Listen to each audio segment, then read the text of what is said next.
times create weak people. Weak people create bad times. Bad times create strong people. Strong people create good times. My whole thing is leaders anticipate, losers react. If you can anticipate what's coming, you can really take advantage. If you wait till it hits you, you're in trouble. The biggest problem people have is they think they're not supposed to have any. Problems are the fuel for growth. It's like if you don't have any problems, you're either a liar or you might call them challenges. It feels better. I understand that. Anybody who doesn't have problems is either totally asleep at the wheel or they don't have much of any kind of a life. But then there's fulfillment. And fulfillment is living what you're made for. Is it a lack of confidence? No, it's a lack of mission. I like winning. I like being the best at what I do, so I'm not going to settle for less than that. Why would I? Michael Jordan making 1,000 shots before you take a break.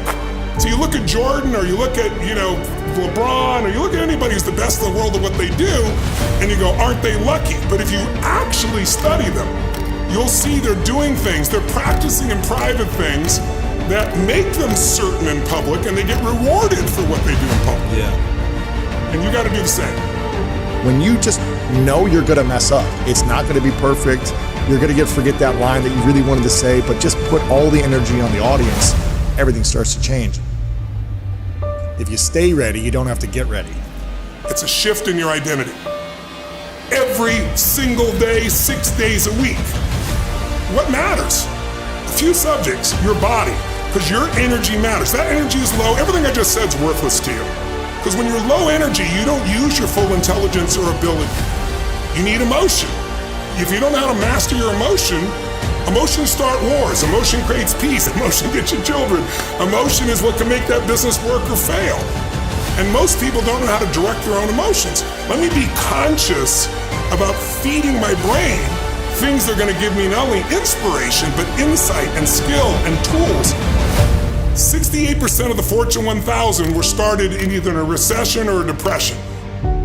Well, the first skill you got to master to be great is the ability to recognize patterns. When humanity recognized the pattern of the seasons, the whole world changed. Because we went from hunter-gatherers trying to survive from place to place where we're exposed to everything, to wait a second, if we plant in the springtime, we protect in the summer, we reap in the fall, and then we hang on to some of that so we can live through the winter. That created communities for the first time, and then eventually cities and states and countries. So that changed the world. What will change a person's life is when you realize there's also a set of seasons in your own life.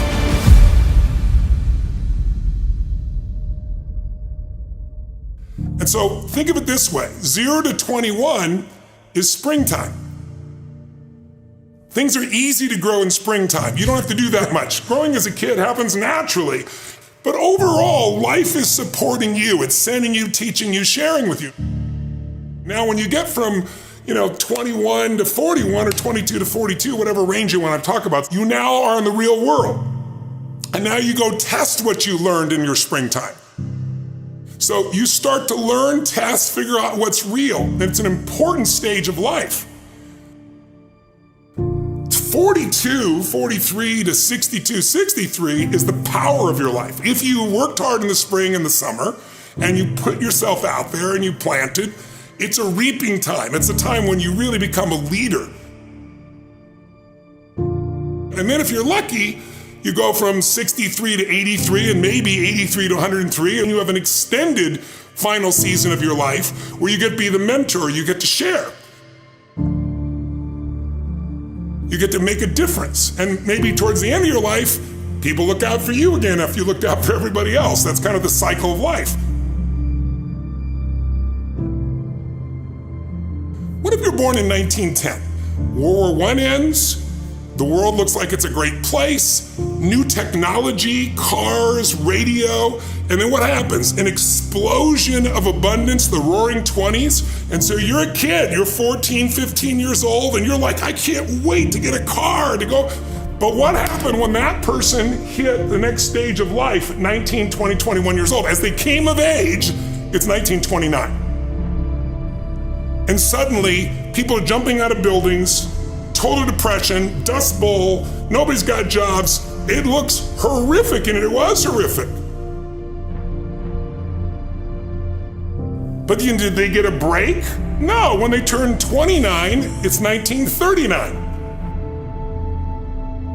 It looked like the whole world was gonna end. Hitler was sweeping across Europe, bombing London. It literally looked like the world as we know it was over. This is what gives me great optimism for everyone watching here. Winter's not forever. No pandemic lives forever. Everything changes and everything ends. And the good news about winter is it's always followed by springtime. What follows the night? The daytime. What a cool way to set it up if you were God or the universe. The first thing I do every single morning is I go in freezing cold water. And when you jump in, it never feels good to go in, but getting out, you feel incredible. But I do it for a different reason. I do it to train my brain to say, when I say now, it means now. When I say go, we go. I don't stand there because it's cold and go maybe in a minute when I'm ready. But I always do it because I've trained my brain. This is how we work. And if you train your brain to do that every single day, then it'll do it on the more difficult and important things in life. But the essence of it is, I change my body radically, and I do 3 things to make sure that my brain is primed. And what I mean by primed is, most people think their thoughts are their thoughts, Lewis, and you and I know better. Most people just don't understand that you are being primed all the time, and unless you prime yourself, you're gonna be primed by the environment.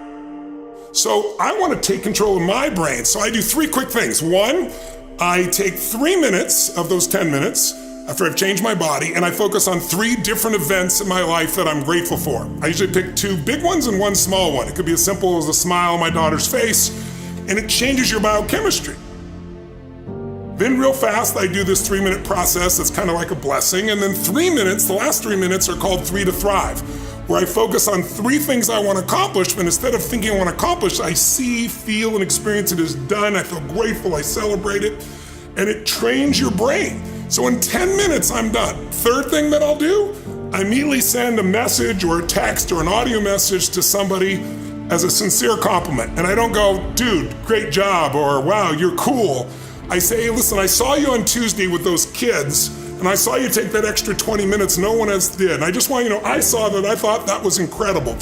So I'm always very specific so they know it's not just some positive thinking bullshit call, it's sincerely doing it. It makes me constantly look for the good in the people I work with.